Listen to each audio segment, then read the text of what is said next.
철갑과 대포로 무장한 최첨단 탱크가 전진합니다. 4,000년이 넘도록 군대는 적이 가장 취약한 시간대와 취약한 장소를 공격하기 위해 기동전을 활용해왔습니다. 기동전의 형태는 다양합니다. 고대의 이륜 전차, 중세의 중기병, 그리고 현대의 탱크가 있죠. 그러나 기술의 진화 과정에는 많은 우여곡절이 있었습니다. This is the age of the knight. He is virtually invincible. 역사적으로 무기 개발자들은 장갑, 속도, 화력의 완벽한 공식을 알아내기 위해 고심했고 그들의 상상력은 끝이 없었습니다. Nothing you shoot at them will stop them, and in your mind it's you they're coming for. 그 결과 일찍이 본 적 없는 새로운 양상의 전쟁이 벌어졌습니다. It's the Holocaust on the tank battlefield. 기술자들의 목표는 궁극적인 무기를 갖춘 전투 차량을 창조하는 것입니다.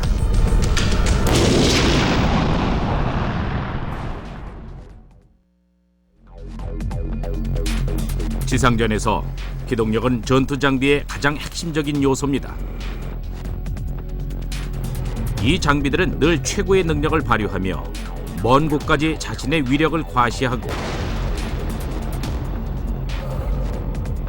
보병보다 더 빨리 도달합니다.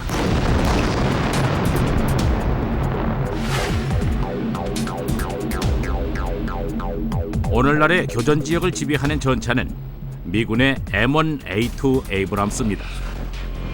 역사상 가장 크고 가장 복잡한 지상전 전투 차량 중 하나죠. 압도적인 화력과 튼튼한 장갑은 전차 기술이 진화의 절정에 도달했음을 보여줍니다. There are three primary factors that influence tank design. They are how big is the gun, how well protected are they, and how mobile are they. 전차를 설계할 땐 결단과 선택이 중요합니다. 포를 크게 만들고 장갑을 두껍게 하면 전차가 무거워져 기동성이 떨어지게 됩니다. 전차 설계자라면 누구나 아는 이 원리는 이미 수천 년 전에 최초의 전차 기술자들에게도 영향을 끼쳤습니다.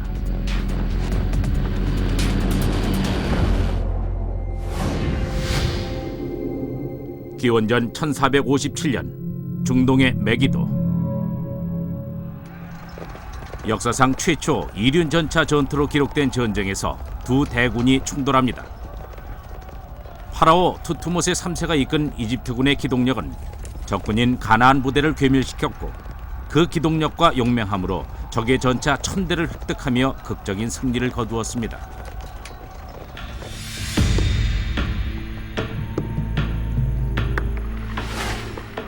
이집트의 전차는 고대 세계에서 승리의 장비였습니다. 최초의 전차는 아니었으나 단순하고 효율적인 원리 덕분에 여러 가지 면에서 뛰어난 능력을 발휘했습니다. 우선 말은 추진력을 제공합니다. 바퀴살이 6개 붙은 차류는 힘과 속도를 제공하죠. 그리고 활은 공격력을 제공합니다. 하지만 이륜 전차보다 1000년 먼저 등장한 것이 있었는데 그것은 4개의 차륜 원판이 달린 불편한 전투형 마차였습니다. 이집트인들은 다른 전투 장비를 원했죠. 적의 보병을 향해 화살을 정확히 쏠 수 있는 기동력이 좋은 마차를 원했습니다. 그리하여 전차 개발자들은 특별한 디자인을 고안했습니다. The Egyptian chariot was a fighting vehicle. And as in all fighting vehicles, you want to make them ride smoothly so you have accuracy when firing your missiles. One of the ways the Egyptians achieved a smooth riding firing platform was through the design and construction of the wheels. These included eventually 6 spokes, rims wrapped in shrunken hide, which formed a tire, as well the fighting deck that the warrior and the driver stood on had a springy feel that absorbed a lot of the shock.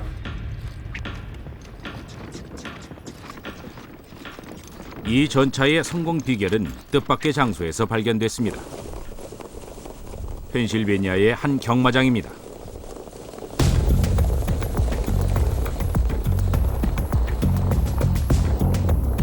설키라고 하는 이 경주 마차는 기술 공학자들이 속도와 기동성을 고려해 만든 것입니다.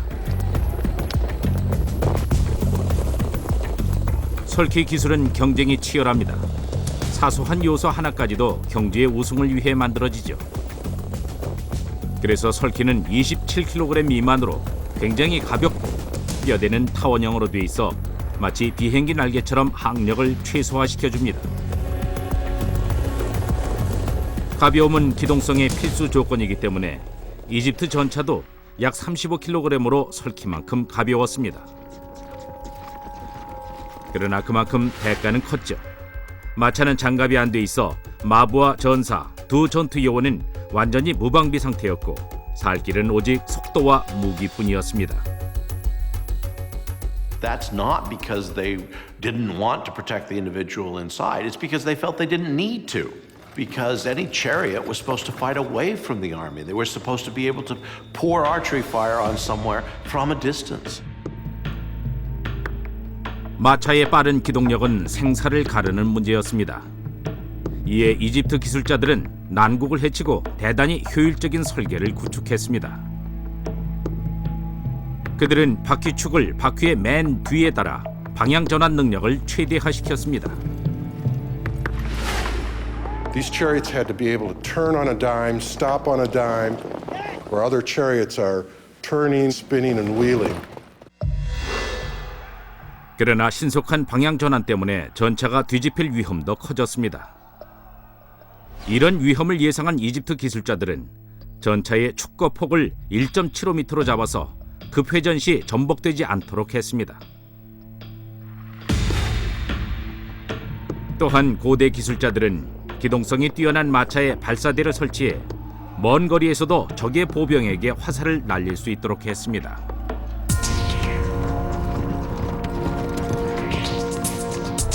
전차 전술이 발달하면서 일부 지휘관들은 이 전차를 다른 방법으로 사용하기 시작했고 그 결과 전차의 크기는 다시 커졌습니다.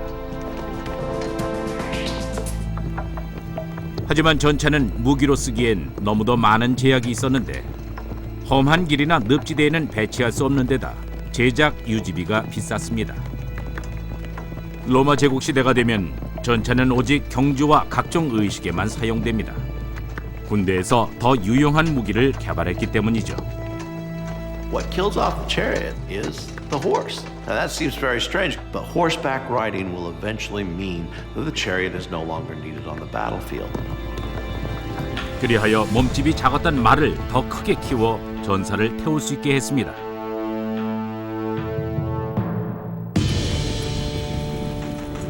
그리고 4세기 중국에서 새로운 발명품이 등장하는데 전사들과 군마에게 막강한 힘을 부여해준 이 발명품은 바로 말등자입니다. 이것으로 기수와 말은 안정적인 전투 부대로 재탄생됐죠. 나중에 중세 유럽의 군대들은 이런 사실을 이용해 전술을 변경하고 중기병을 막강한 힘을 가진 하나의 전투 무기로 변형시키게 됩니다.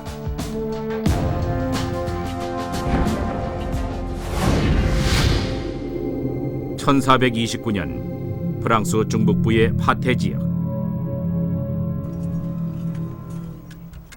영국과 프랑스 간의 100년 전쟁이 한창일 때 이곳에서 결정적 전투가 벌어졌습니다. 당시 중무장한 프랑스 기병 선발대 1,500명이 출정했는데 영국 보병이 공격에 대비하지 못한 틈을 타 그들의 방어선을 휘젓고 다니며 보병들을 격퇴했습니다.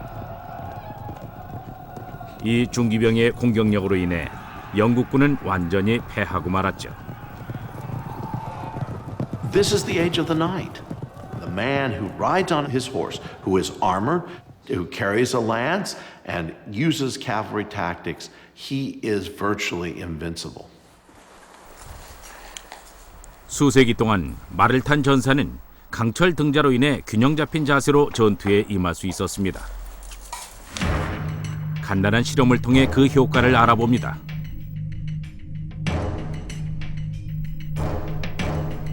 등자를 단 기사와 등자가 없는 기사가 곤봉으로 대결을 벌입니다. 녹색 옷을 입은 전사는 등자를 지렛대로 활용해 상대를 더 세게 때릴 수 있습니다. 갈색 옷을 입은 기사는 적수가 안 됩니다. 말 위에서 쉽게 떨어지고 말죠.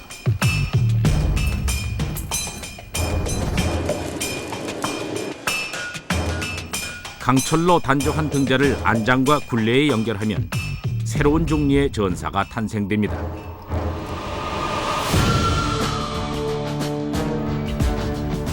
중세의 중기병은 이렇게 완전한 무기 체제로 500년간 유럽 곳곳의 전장을 지배했습니다.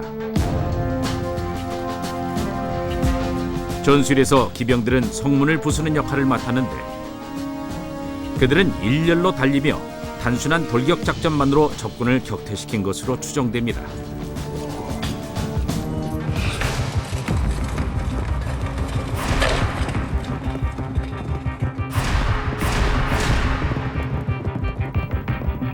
또한 등자로 인해 기사는 새로운 전투 기술을 사용하게 됩니다. He could carry bigger equipment. The lance suddenly went from a stick to almost a tree that he could carry. And this was knocking people out of the way. 다음은 갑옷입니다. 16세기에 이르면 모든 전사들이 황금 갑옷으로 온몸을 무장하게 됩니다. 이 갑옷으로 몸을 보호하는 건 기사들의 확고한 원칙이었죠. 말에도 갑옷을 입혔습니다. 하지만 금속판이 무거워 타협이 필요했고 결국 기사와 말은 보호력을 높이기 위해 기동성을 포기했습니다. 이렇게 등자에 의해 촉발된 변화는 중세의 전투 전술을 바꿔놓았습니다. A rider can now put the lance under his arm and carry the impetus of the horse and the rider into a blow into an opponent. 갑옷을 두른 공격 무기로서 최적의 상태를 갖춘 기병대는 중세의 중장비 전투 차량이나 마찬가지였습니다. The man on his horse, a knight, is absolutely frightening. He was a mobile tank. 그 시대엔 인간이 탱크였지만 수세기가 흐른 후에 인간과 말이 한 쌍을 이루는 기마부대는 진짜 전투 장비로 대체됩니다. 1914년 1차 세계대전 당시 유럽 북서 지역 800km가 넘는 긴 참호를 따라 두 군대는 꼼짝없이 대치 상황에 놓이게 됐습니다. 이런 방어 위주의 교착 상태에서 혁신적인 신무기가 등장해 전쟁의 양상은 완전히 바뀌게 되죠.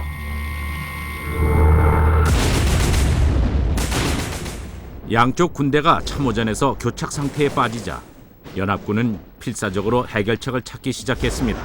The question is, what kind of machine will enable you to break that trench stalemate? 영국의 해군 장관이었던 윈스턴 처칠은 당시 신기술에 관심이 많았던 터라 속도와 보호력을 모두 갖춘 새로운 혁신 장비에 매료되었습니다. 바로 장갑차였죠. Fast motor cars, and it was getting loads of publicity, all things Churchill lived for. So he backed the production of bigger and better armored cars. 이 신형 차량은 기동력이 요구되는 전투에서 초기 몇 달간 독일 기병들을 격퇴했으나 서부 전선에서 진흙과 포탄 구멍에 빠져 고전했습니다. 따라서 새로운 설계가 필요했죠. Trench stalemate brings about one of those light bulb moments in history. 바로 이것입니다. 이건 미국 농장에서 쓰이던 트랙터죠. 트랙터는 바퀴 대신 궤도를 사용해 밭을 갑니다. 이 원리를 이용해 영국군이 만들어낸 세계 최초의 탱크 이름은 리틀 윌리입니다. 초기 모델은 미국산 궤도를 수입해서 장착한 원시적인 금속 상자 모양이었습니다.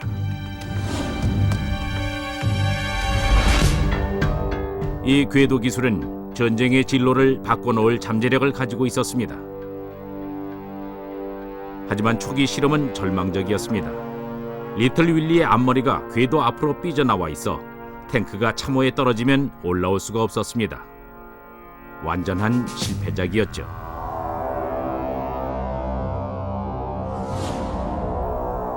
그래서 혁신적인 시스템을 가진 빅 윌리가 만들어졌습니다. 빅 윌리의 궤도는 탱크 바로 앞쪽에 달려 있었고 어떤 장애물도 누르고 넘어갈 수 있도록 높게 만들어졌습니다. The secret of this design is the way the tracks wrap all the way around the body of the tank.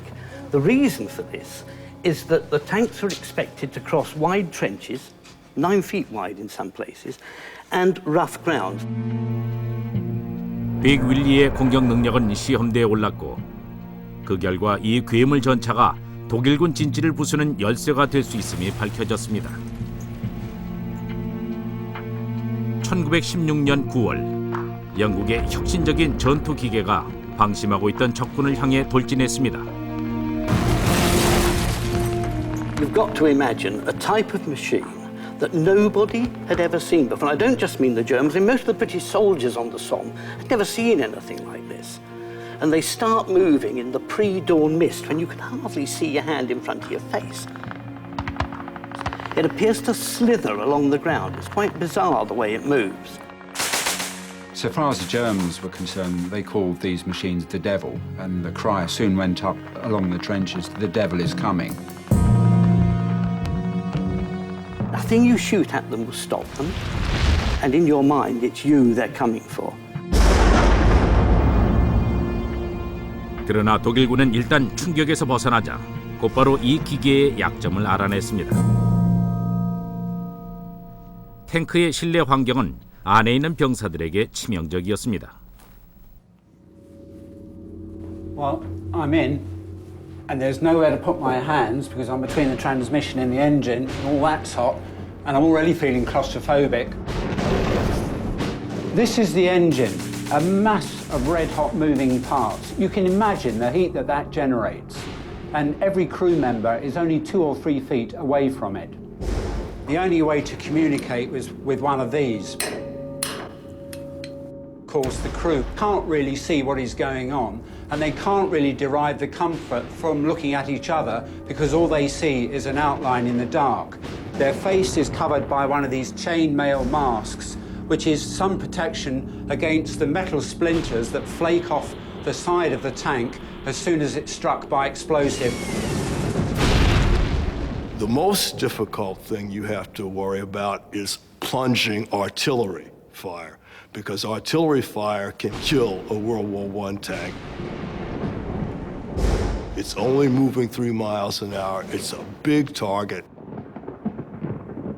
It was only when they started to open up derelict tanks and discovered only the feet and legs of burnt crew members remaining because the upper part of the torso had completely been incinerated by the furnace, did it dawn on these people that they were part of a new type of warfare that nobody had ever experienced before. 거북이처럼 느린 이 금속 괴물은 지금껏 발명된 것 중 가장 기동력이 떨어지는 장비였습니다. 손무에서 수많은 탱크들이 포탄 분화구에 빠지거나 대포에 파괴됐습니다.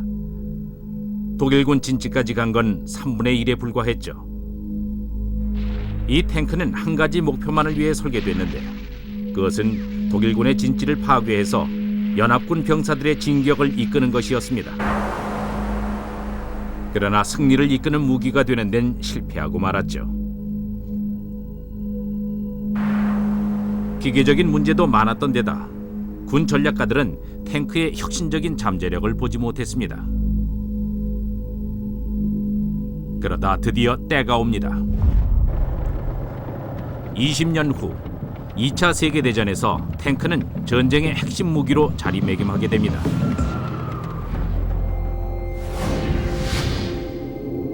(1940년) 유럽 북서부 지역. 단 열흘 만에 히틀러의 기갑사단은 베네룩스 3국과 프랑스를 점령하고 영국 해협까지 뻗어나갔습니다. 탱크의 승리였죠. 20년 만에 독일은 불리한 판세를 뒤집고 유럽의 탱크 초강대국이 됐습니다.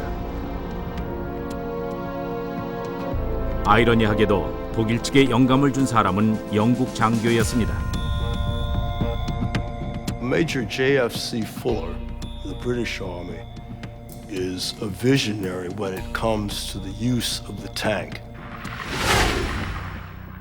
풀러는 보병을 교전 지역으로 내모는 1차 대전의 탱크 개념을 거부했습니다.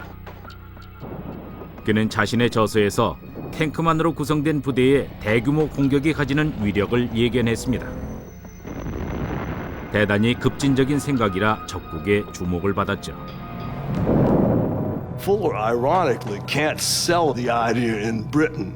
He can't sell the idea in America. But the Germans are reading him. 그 중에는 독일 기갑전의 아버지인 하인츠 구데리안 장군이 있었습니다. 그는 풀러의 기갑사단 개념을 발전시켜 전쟁의 판세를 가르는 요인으로 만들었습니다. 1940년 벨기에와 프랑스에 대한 공격 작전에 기갑 부대가 투입됐습니다. 독일 판저 탱크의 초기 모델은 장갑이나 화력보다는 속도를 강조했습니다. 독일군은 새로운 기동 개념을 창조해내 탱크의 빠른 속도에 맞춰 보병과 대포도 기계화시켰습니다. 궤도로 움직이는 각각의 차량은 서로 연계되도록 했습니다. There's one thing that you might not think about, but it's absolutely essential. It's the ability of one tank to communicate with another, so it's the radio. 1940년 연합군 탱크의 무전기 대부분은 수십만 가능했습니다. 그러나 구데리안의 탱크에는 양방향 무전기가 갖춰져 있어 지휘관이 전장에 있는 탱크들을 지휘할 수 있었죠. 1940년 한 해 동안 대부분의 전투에서 독일 기갑부대는 기동력과 전투력 면에서 무거운 연합군 탱크를 압도했습니다. 하지만 1941년 6월 동부전선에서 상황이 역전됩니다. 독일의 기갑부대는 갑자기 어디선가 등장한 적군으로부터 공격을 당하게 됩니다. 이 사건의 발단은 1920년대 대서양 건너편에서 시작됐죠. 미국의 발명가 J. 월터 크리스티는 전직 카레이서로 속도광이었습니다. 그의 꿈은 선진형의 고속 탱크를 만들어 적진을 꿰뚫고 참호를 훌쩍 넘도록 만드는 것이었죠. 크리스티의 탱크는 시속 100km 이상의 속력을 낼 수 있었습니다. 크리스티의 탱크보다 궤도 시스템이 유연하지 못했던 초기 탱크들이 그 속도로 움직였다면 대원들은 부상을 당했을 겁니다. 크리스티는 또한 혁신적인 서스펜션을 발명했습니다. The secret of it, ever so simple, large diameter wheels like these, and each wheel on a separate swinging arm pressing against a big spring. 탱크의 궤도가 오르락내리락하면서 지형에 반응하며 충격을 흡수합니다. 하지만 미국은 전시 상황이 아니라는 이유로 그의 설계를 거부했습니다. 그러자 크리스티는 소련의 구매자에게 자신의 서스펜스를 팔았습니다. 소련은 그의 발명품을 활용해 전설적인 T-34 탱크를 만들었는데 이 탱크가 바로 독일군이 1941년 동부전선에서 맞닥뜨린 적이었죠. T-34 프로젝트는 레닌그라드의 젊은 엔지니어 미카일 코시킨에 의해 우크라이나에서 진행됐습니다. 코시킨은 기본적이지만 대단히 신뢰성이 뛰어난 탱크를 설계해 전장의 일꾼으로 만들 생각이었습니다.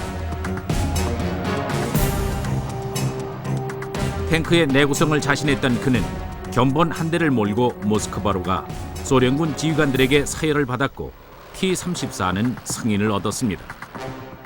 그러나 코시킨의 탱크는 탑승자에겐 불편했으므로 그는 한겨울에 여행한 대가를 톡톡히 치렀죠. Koshkin drove this tank throughout the winter. The conditions were so bad and the distance so great that he developed pneumonia and subsequently died. 코시킨의 사망도 그의 탱크를 멈추진 못했습니다. 동부전선에서 T-34는 압도적인 속도와 화력으로 독일군을 기습했습니다. 그러나 T-34가 특별했던 이유는 따로 있었는데 바로 어떠한 공격에도 끄떡없는 장갑이었습니다. For the first time, it incorporated sloping armour so that incoming fire can ricochet off the armour. 경사진 장갑은 혁신적인 개념이었습니다. 총탄이 튕겨나가는 이유는 장갑을 많이 기울여 놓을수록 장갑의 두께가 가진 효율성이 커지기 때문입니다. 초기의 탱크들은 장갑이 상자처럼 설계되어 적의 총탄에 장갑이 뚫릴 가능성이 높았습니다. 그러나 경사진 장갑은 탱크의 방어력을 높여주었죠. 이유는 이렇습니다. 날아오는 포탄이 직각으로 세워진 장갑과 만나면 장갑을 꿰뚫어 대원들이 사망합니다. 하지만 장갑판이 30도로 기울어져 있으면 포탄은 장갑에 박힐 수는 있지만 뚫지는 못합니다. 그러나 장갑이 60도로 기울어져 있으면 포탄은 튕겨나가 탱크와 대원들은 전혀 해를 입지 않습니다. The T-34 is probably the finest example of the use of sloped armour. Here at the front, this very sharp nose. And they achieved this because everything that makes the tank go, and that's the engine, the gearbox, the steering mechanism, it's all at the back. 경사진 장갑은 이제 현대 탱크에서 불멸의 특징이 됐습니다. M1A2 에이브람스 탱크의 앞면은 정면에서 보면 거의 수평에 가까운데 공격을 최대한 피하기 위한 것이죠. 반면 2차 대전 때의 이 영국군 크로멜 탱크의 경우는 수직에 가깝습니다.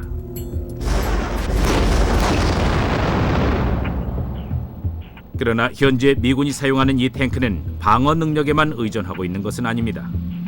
120mm 대포와 야간 투시 영상 장치로 적군을 제압할 수 있습니다.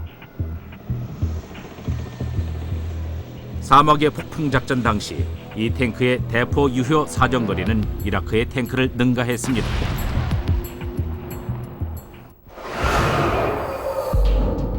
이렇듯 긴 사정거리를 이용해 에이브람스는 전장에서 상대편을 제압하는데 그런 전술은 치명적이죠. 2차 대전에서도 독일군이 그런 전술을 사용해 소련 T-34의 우위에 대응했습니다. 독일군은 소련을 능가하기 위해 사정거리가 더 길고 정확도가 높은 대포를 장착한 타이거 탱크를 만들었습니다. 그리하여 정교한 대포를 가진 타이거 탱크와 소련의 T-34가 만나 역사상 가장 거대한 탱크 대결이 펼쳐지게 됩니다. 그리고 이 전면전의 결과로 전차전의 진정한 승리자가 누구인지 판가름할 수 있게 됐습니다. 1943년 소련 서부의 쿠르스크. 역사상 가장 치열했던 전차전이 쿠르스크 인근 프로코로프카 마을에서 시작됩니다. 450여 대의 독일 전차와 800대의 소련 전차가 언덕마루에서 격돌했습니다. You are face to face in this incredible encounter. It's almost like hand-to-hand combat with tanks.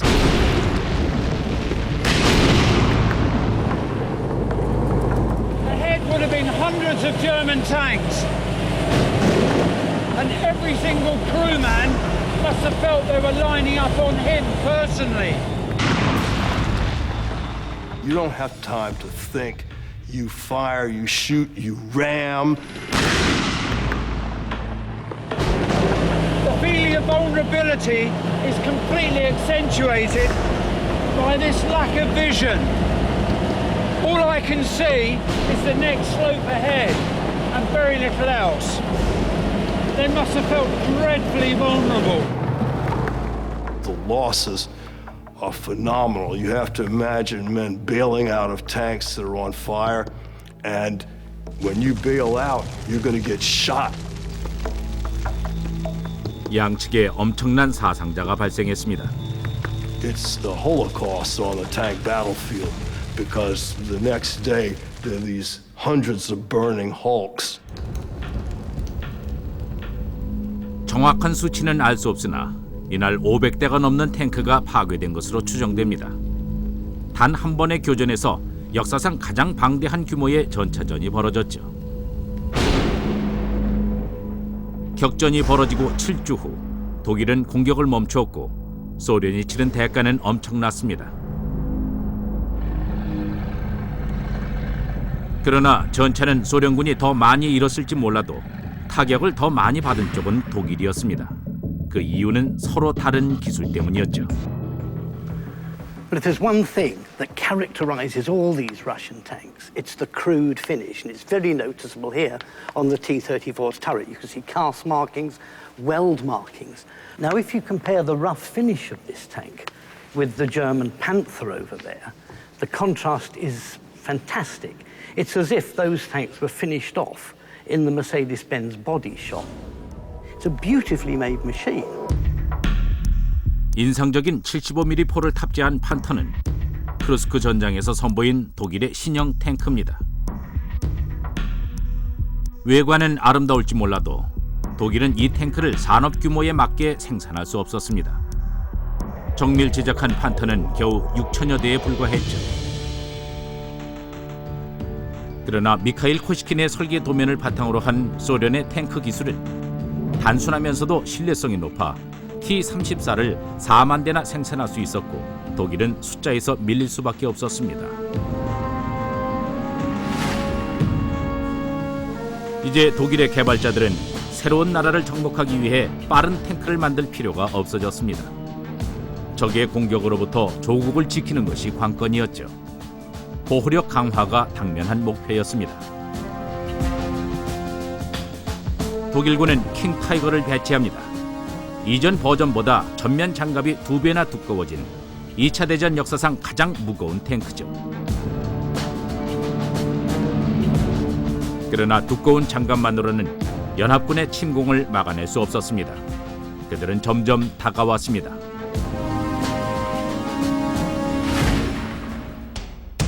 (2차) 대전에서 탱크는 막강한 힘을 발휘했습니다. 지휘관들은 탱크를 적극적으로 활용했습니다. 더욱이 새로워진 기동성은 전쟁의 가능성까지 변화시켰죠. 포 역시 크기와 살상력이 증가했습니다. 그에 맞춰 장갑도 두꺼워졌죠. 전쟁 말기가 되면 탱크는 크리스티의 고속 탱크 개념과 만능 전투 기계의 개념을 결합시킵니다. 그 대표적인 성공 사례가 T-34였죠.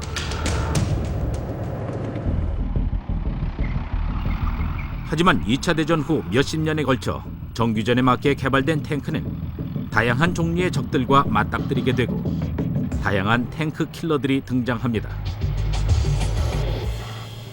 과거의 전차가 그랬듯이 전투형 주력 탱크도 역사 속으로 사라지게 되는 것은 아닐까요?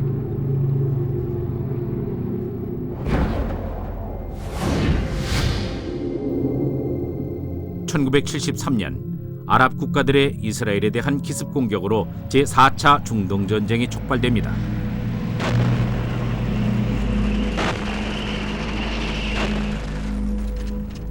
무적으로 보였던 이스라엘의 탱크 부대는 엄청난 피해를 입었습니다. 40년 동안 탱크에 대한 가장 강력한 대응은 같은 탱크였습니다.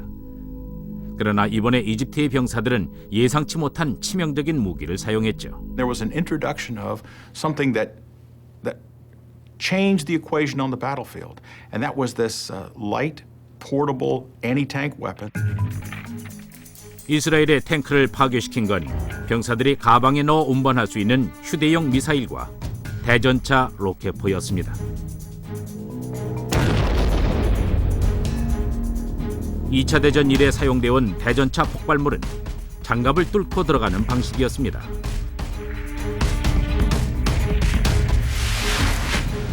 하지만 비약적인 발전을 통해 치명적인 탄도를 장착한 휴대용 유도 투발 체계로 발전했죠.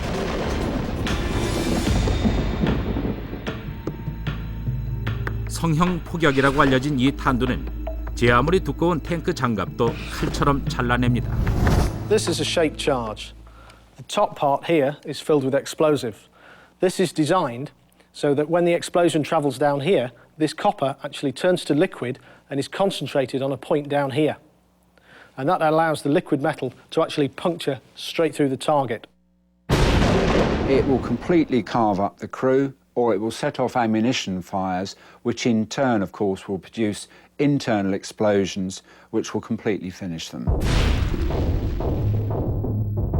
그러나 로켓 추진식 성형 폭약의 위력은 바로 반격을 받게 됩니다. 무기 개발자들은 그에 대항할 수 있는 장갑을 찾아 나섰죠. 1969년 독일의 장갑 전문가인 만프레트 헬트는 중동에서 연구를 하던 중 우연히 놀라운 발견을 하게 됩니다. 파괴된 탱크 잔해를 활용해 성형 폭약 탄도를 실험 중이었죠. I was alone there. I was a project leader. I made my own pictures from every test. 그는 성형 폭약을 탱크의 포탑에서 폭발시켰죠. 폭약이 장갑을 관통해 포탑을 파괴할 거라고 기대했습니다. 그러나 예상은 빗나갔습니다. 촬영된 필름을 다시 본 헬트는 예상보다 폭발의 규모가 더 컸다는 것을 알게 됐습니다. 조사 결과 그는 성형 폭약이 포탑 안에 있던 사용되지 않은 포탄을 터뜨렸다는 걸 발견했죠. 헬트는 이 포탄이 성형 폭약의 효과를 중화시켰다는 걸 알게 됐습니다. So the stronger reaction have reduced the penetration capability. 헬트는 탱크를 보호할 완전히 새로운 방법을 발견했습니다. 폭발 반응 장갑이죠. 이스라엘의 블레이저 탱크에 폭발물을 넣은 40개의 강철판을 가장 취약한 부분인 전면 아크 부분과 포탑에 장착시켰습니다. 탱크가 폭탄에 맞으면 강철판이 폭발해서 성형 폭약을 중화시켜 탱크의 피해를 막아줍니다.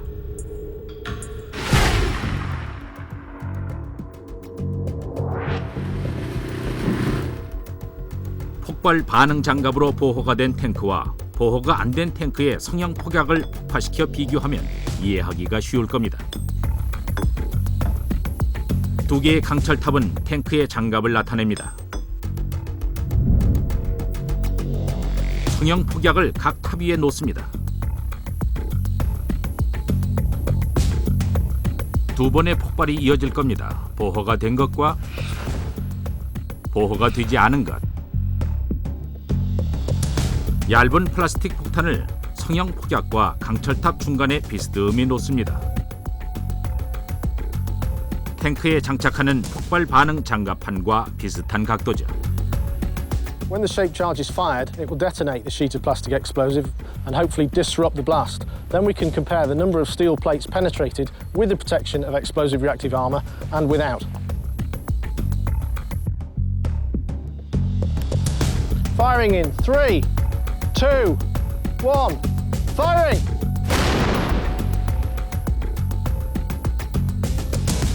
Firing!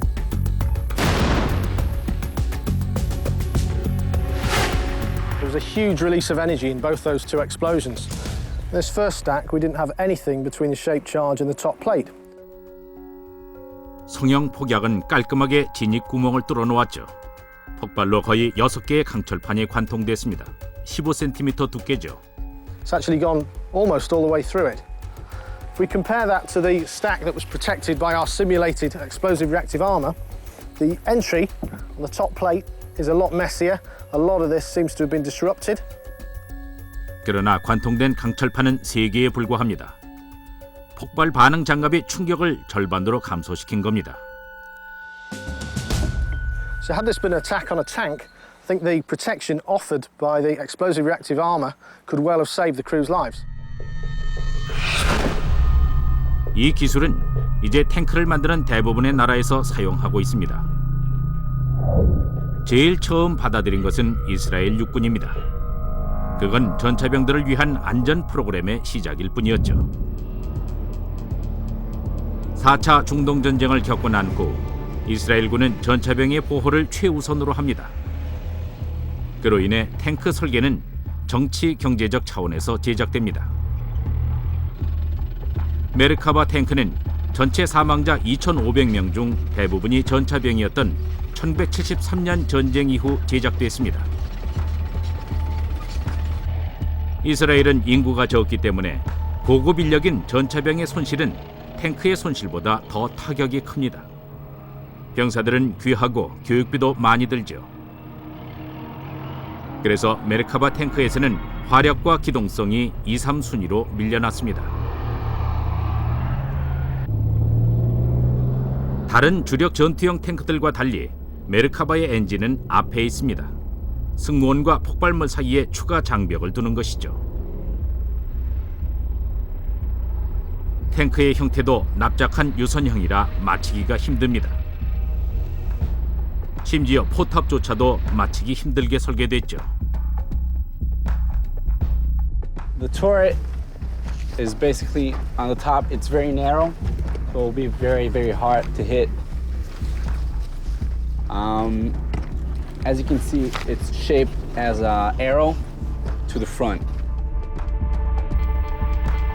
탱크가 공격당해도 병사들의 생존 가능성은 높습니다. 탄약과 인화성 액체가 승무원 구역과 격리된 곳에 있기 때문이죠. 그래서 후방에 탈출 해치를 열고 신속하게 빠져나올 수 있습니다. What happens? I give my crew just a command. They all get out of their cells and just come out of the tank from this rear hatch. We can open it from inside.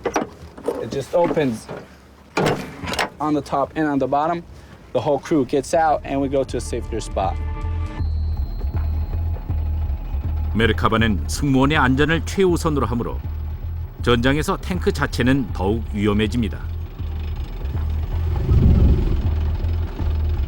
그런 취약성 때문에 무기 개발자들은 대조적인 전쟁 유형에 필요한 다른 무기 플랫폼을 개발하는 전략을 추구하고 있죠.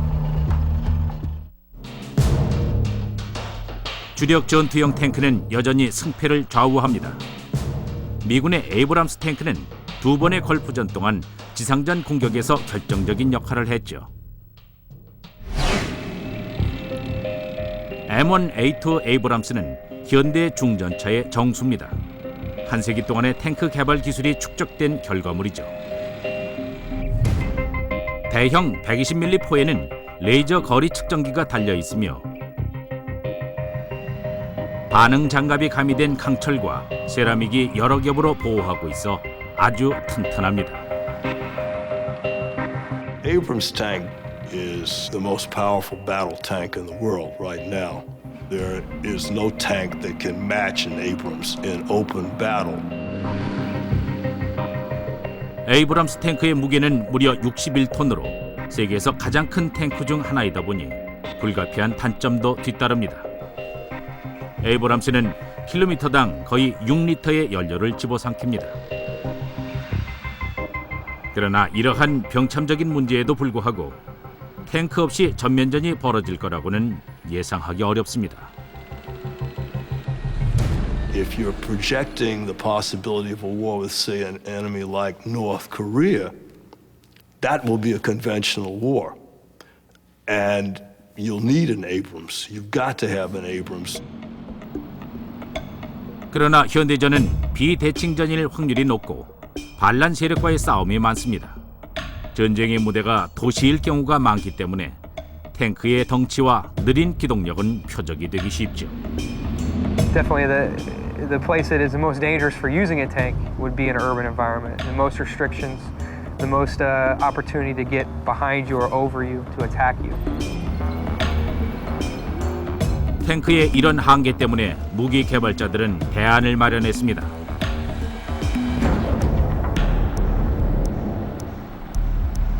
(2003년) 이후 이라크에서 사용된 스트라이커는 궤도 대신 바퀴를 사용하는 군대 수송 차량이죠.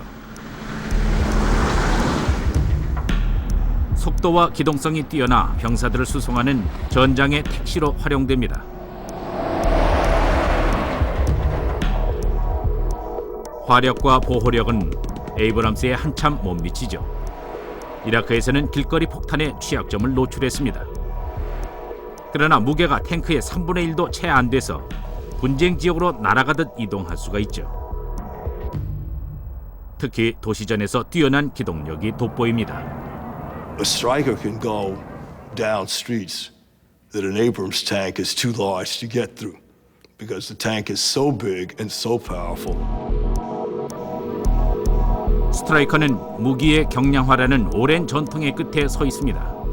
무기 경량화는 전장의 요구에 따라 진화돼 왔죠.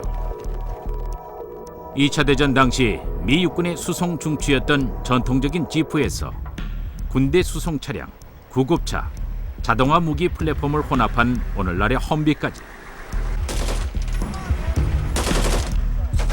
지붕에 M250 구경 기관총을 탑재한 이 차량의 영역은 시가전으로까지 확대됐습니다. 파라오 시대 이래로 전투 차량들은 세상에 나올수록 가장 파괴적인 전투 기계로 변모해 왔습니다. 거기다 기술의 비약적인 발전 덕분에 기동력이 진화돼 아주 먼 거리를 고속으로 주파할 수 있게 됐죠.